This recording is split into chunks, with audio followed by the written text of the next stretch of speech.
So how is your day going? That's part A and part B, dialing in from Los Angeles.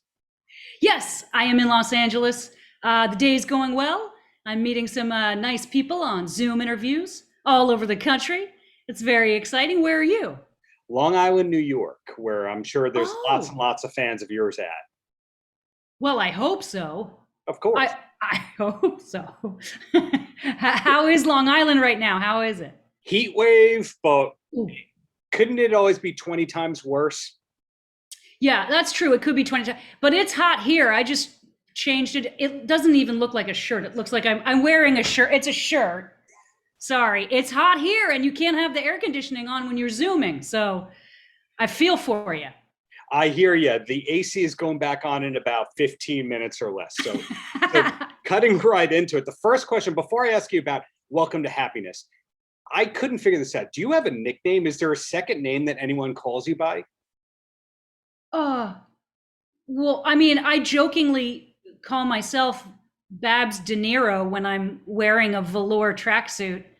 Uh, but Paget is a weird name. So people, the first day on set anywhere, you hear everyone on the walkie saying Paget, Paget, Paget, and I just never correct anyone. It's just more fun to hear, what people can come up with. So I don't know. People call me Baji, PB. I don't. Do you have a nickname?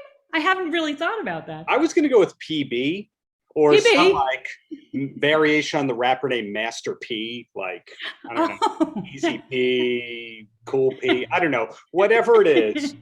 Thank you for this. Longtime fan and admirer Oh. of your work.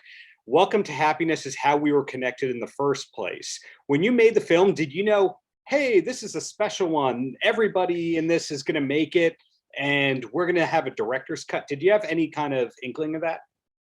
Oh, I mean, I didn't imagine that 6 years after we shot it, it would be recut and come out again in a worldwide pandemic when people are desperate for new content. But this seems to have worked out. I got the script from Molly Quinn, who's also in the movie, and she said, "Hey, read this. I'm doing this indie film, and I think you'd be great in this part." And I was like, "Oh no, it's a friend. He's sending a script. It's no money, indie, first time director." And I read it and it was great. And I was like, "Oh, I got to do it." And then I sent it on to Keegan Michael Key and I was like, "Hey, indie Oh, film. I think you might like this part. I'm doing it. So is Molly. Check it out." And he signed on. And then, to find out that Josh Brenner and Francis Conroy and Nick Offerman and Brendan Sexton the third, and these people are Kyle Gallner. I mean, I already knew he was in it. It's a great cast, and I don't think that it got, and it's beautiful. Like the art directions and the lighting is beautiful. The script is great, and the reason why we all signed on. It's a lovely, solid, strange, interesting, thought-provoking movie, and I'm excited that it's coming out again. And I love the cuts that Oliver, the director, did. He didn't make it, an incomprehensible opus like some directors. He actually took 15 minutes out of it and streamlined it. And I think the core ideas and performances and questions are all there. And so I'm excited for people to see it. you are so good at what you do. You answered the following for me. How did you wind up in the project? Had you worked with anyone before winding up in the project? The legacy of it, life during COVID, you kind of wrapped all that up. And so when you're taping a lot of these, like I do, you say, so, hey, when did you film blank? And lately we've been hearing things like, well, 4 years ago, 5 years ago, or this Oh. is an early cut. So even though this is, a new release, well, I should say, even though it's an old movie in some ways, it's a new movie to a lot of people because it's a new release. Do you know how the director's cut varies from the original? First of all, he added chapter titles, which give you an idea of a sense of where you're going and what's going to be discussed. And there are so many characters and storylines that it really helps the film move forward. And in Oliver's own words, he said he He loves watching TV shows, but he won't start watching a TV show until he knows how many episodes there are. And he looks at the titles of all the episodes because he wants to know what he's getting in for. And so he said, oh, I should do that for Welcome to Happiness. And that was, one idea. He cut out scenes that were honestly at the time, and he cut out a big scene that I was in with Olivia Thirlby. And while I was watching this new cut, I was thinking, I don't get it. Why are we out in the desert at that point? And why were we so mean? What was going on there? And he took it out because it didn't help the movie. And so I don't even remember what that was about, but I'm glad that I'm like healthy enough to recognize, oh, I've been left on the cutting room floor and I'm happy about it. Yeah. Like that makes me feel like, oh, I'm growing and learning, and I'm a pretty happy gal. So I have no idea if I just answered your question. You absolutely did. And going further into the brand of, she's been working extensively in film and television for a long time now.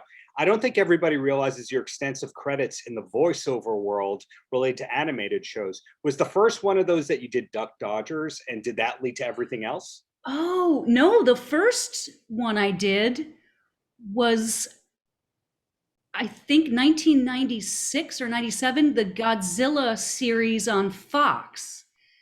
I can't remember my character's name, but it was played by Maria Patillo in the movie, and Joey Pantoliano was in the cast. Yeah.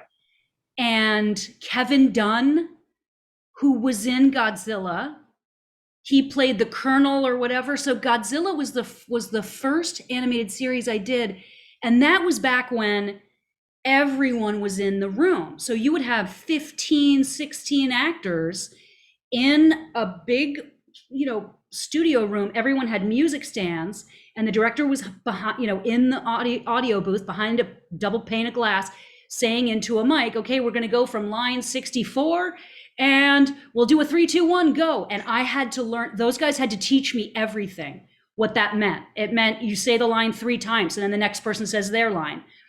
Billboard this word. I didn't know anything. And all of those guys taught me how to record animation. And I've just been so lucky that I've kept on doing it. And I've discovered in now doing interviews with people today that I'm not that varied. I sound like this in every character I do. Della Duck, robots on Family Guy. I think I keep Lana Lang, Lois Lane, Poison Ivy. Like I just sound like this, but I commit in that little booth, and I love doing it because it's just this, when you got the line right, mm-hmm. and it's so satisfying. It's like an immediate satisfaction, sort of. Whereas with film or television with single camera, you don't know until later. Oh, did I do that? Oh no, and I didn't really hit my mark right there, and But with voice work, you know when you got it, and it feels great, and it's all I've done. The whole pandemic was just animation voices and narration for Behind the Attraction on Disney Plus. I didn't realize that Behind the Attraction was yours. That's the Brian Volk-Weiss, Dwayne Johnson. Yes, yeah, we did 10 episodes about the creation of all the Disneyland, Disney Worlds, all of the rides, and it's fascinating. It's really interesting how everything was made, and the things that didn't work, and the things that have been changed, and it's a great series. I'm really proud of it. I like it. This is your interview per se, but I've had the pleasure of interviewing Brian a few times, and the number of consecutive simultaneous projects that he has going on at any given time. You go, how is a person able to be hands-on as a director while creating shows and producing? It's unbelievable. I don't know. I don't have that ambition. I am a gun for hire. I like to show up. I do my thing. I'm out. And I couldn't work like that. Those guys are animals. They have the movies that made us, toys that made us. Yeah, the toys that made us, Behind the Attraction. They now have like 3 other things in the works. Those guys are animals. Podcast Network, all the Comedy Dynamic, comedy specials, etc. But back to you here. uh, the success that you've had doing voice related work for animated shows, and now I'm learning behind the attraction, all that. I'm curious when in your life you realized, my voice isn't that bad. Because when you're a kid, people mimic you and then you get self-conscious and you eventually have to break out of that shell to go, I don't hate hearing myself on camera. Do you remember Oh, around what age that was? wow, that's interesting. It wasn't attempted to be that interesting. You're Oh over. no, I remember I remember, when I first got an answering machine and I had to record an outgoing message. I remember thinking, well, that's just awful. I sound awful because I wasn't aware of it as a kid. Uh, I don't think I wasn't made fun of. I was made fun of for my knees and my nose because that was pretty much all I was as a child. I was very underweight and sickly, and I just had a beak and these giant knobby knees. So that's where I was made fun of. But my dad, the whole time I was growing up, was an English teacher, and so grammar and elocution very important to my dad, and I think it served me incredibly well because the reason I get cast is I can speak very quickly and articulately and lay down, this is where we are, this is who the bad guy is, also the moon is going to go out and we need guns. Like I can say that faster, like really complicated dialogue. I can say that really quickly. And so my voice definitely, I think I do have a pretty good voice. And I loved when I was on Yeah. Criminal Minds, the CBS, the FBI show, at the Yes. beginning and end of every episode, there's a quote, and one of the cast members would read the quote. And Yeah. I loved reading the quote. I wanted to read the quote for every show. I was so jealous when other people got to read the quote because, you have to be, it's very, you're very serious. And our where we recorded the voiceover for Criminal Minds was a trailer just filled with carpet on the lot. And so if a truck drove by, you had to do it again. Like it was there were surprisingly low budget corners cut on Criminal Minds.